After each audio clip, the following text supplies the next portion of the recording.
علمت أخبار بالفيديو من مصدرها أن عدد المصابين في فاجعة انقلاب حافلة لنقل المسافرين بمنطقة أيت إسحاق بمدينة خنيفرة ارتفع إلى 37 مصابا، من بينهم حالات تعرضت لإصابات جد خطيرة. وأكد المصدر ذاته أن عدد القتلى وصل إلى غاية الساعة ل16 قتيلا، مشيرا إلى أن عناصر الوقاية المدنية قامت بنقل المصابين إلى المستشفى الإقليمي لمدينة خنيفرة من أجل تلقي العلاجات الضرورية. وأوضح المصدر ذاته أن مصالح الدرك الملكي حلت بمكان الحادث المروع وفتحت تحقيقا للكشف عن ظروف وملابسات الواقعة.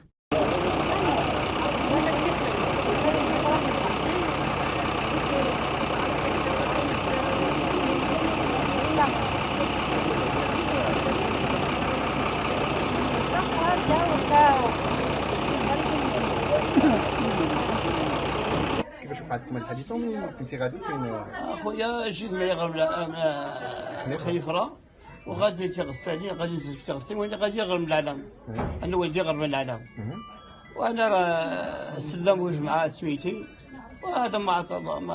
اللهم اغفر له وارحمه وعافه واعف عنه وأكرم نزله ووسع مدخله. اللهم اغفر له وارحمه وعافه واعف عنه وأكرم نزله ووسع مدخله واغسله بالماء والثلج والبرد ونقه من الخطايا كما ينقى الثوب الأبيض من الدنس وأبدله دارا خيرا من داره وأهلا خيرا من أهله وزوجا خيرا من زوجه وأدخله الجنة وأعذه من وأدخله الجنة وأعذه من عذاب القبر ومن عذاب النار. فتمنيت أن أكون أنا ذلك الميت. وروى ابن ماجه أن رسول الله صلى الله عليه وسلم كان إذا صلى على جنازة يقول: اللهم اغفر لحينا وميتنا وشاهدنا وغائبنا وصغيرنا.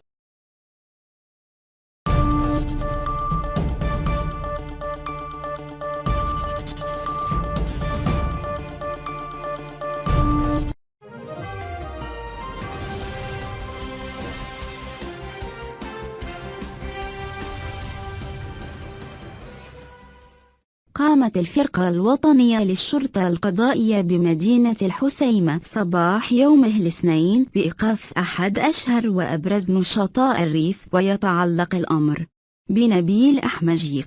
وأكدت الناشطة الريفية نوال بن عيسى أو خليفة الزفزافي كما يحب البعض وصفها على صفحتها الرسمية بالفيسبوك خبر إيقاف نبيل أحمجيق. تجدر الإشارة إلى أن نبيل أحمجيق ظهر في العديد من المرات إلى جانب الموقوف ناصر الزفزافي خلال الوقفات والمسيرة التي تم تنظيمها، وكان من بين أكثر الوجوه الحاضرة خاصة بموقع التواصل الاجتماعي فيسبوك منذ واقعة سماك الحسيمة محسن فكري.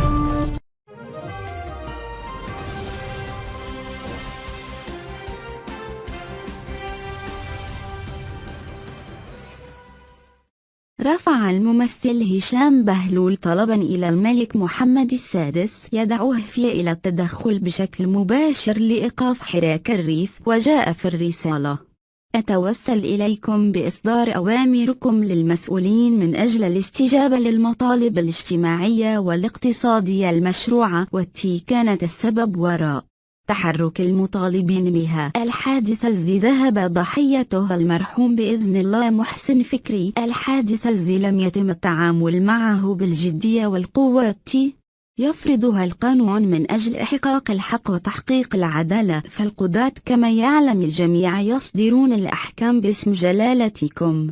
وأضاف بهلول: أتمنى إصداركم لعفو في حق الزفزاف متزعم هذا الحراك ومن معه، لأنه سيستقبل بشادة كبيرة وستفوت على أعداء بلدنا الآمن فرصة أن يشمتوا فيه. وتقبلوا سيدي أسمع عبارات الحب والتقدير والولاء.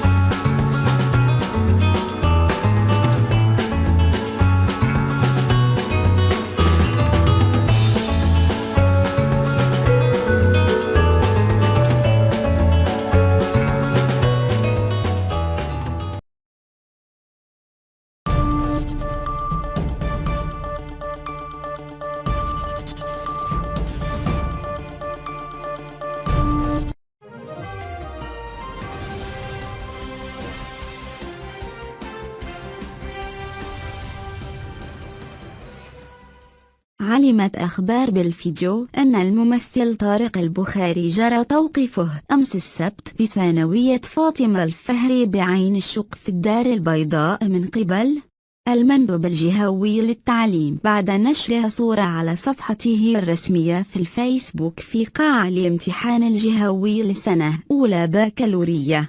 وذكر مصدر مطلع لأخبار بالفيديو أن طارق البخاري جرى الاستماع إليه في محضر رسمي في انتظار تقديمه أمام العدالة. وكان البخاري عبر عن حماسه للامتحان بنشر صورة عبر حسابه الشخصي على موقع التواصل الاجتماعي فيسبوك يظهر فيها داخل قاعة الامتحان مرفقا إياها بتدوين قال فيها: يا بسم الله.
شهدت منطقة العييطة ضواحي مدينة بني ملال أمس السبت بالموازاة مع صلاة التراويح فضيحة أخلاقية من العيار الثقيل بطلتها سيدة متزوجة ضبطها زوجها متلبسة بممارسة الجنس المحرم رفقة عشيقها الشاب.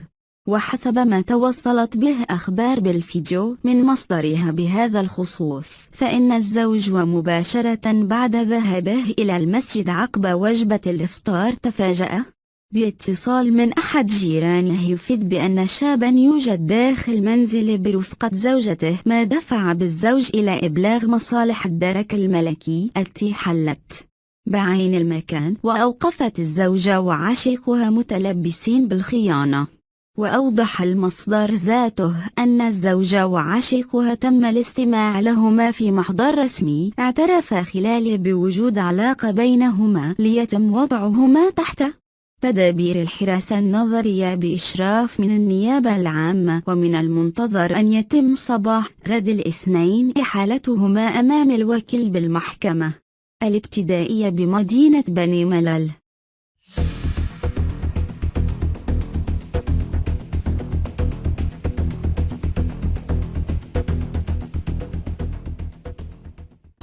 إذا أعجبك الفيديو لا تنسى الإعجاب والتعليق، ولكي يصلك كل جديد اشترك الآن.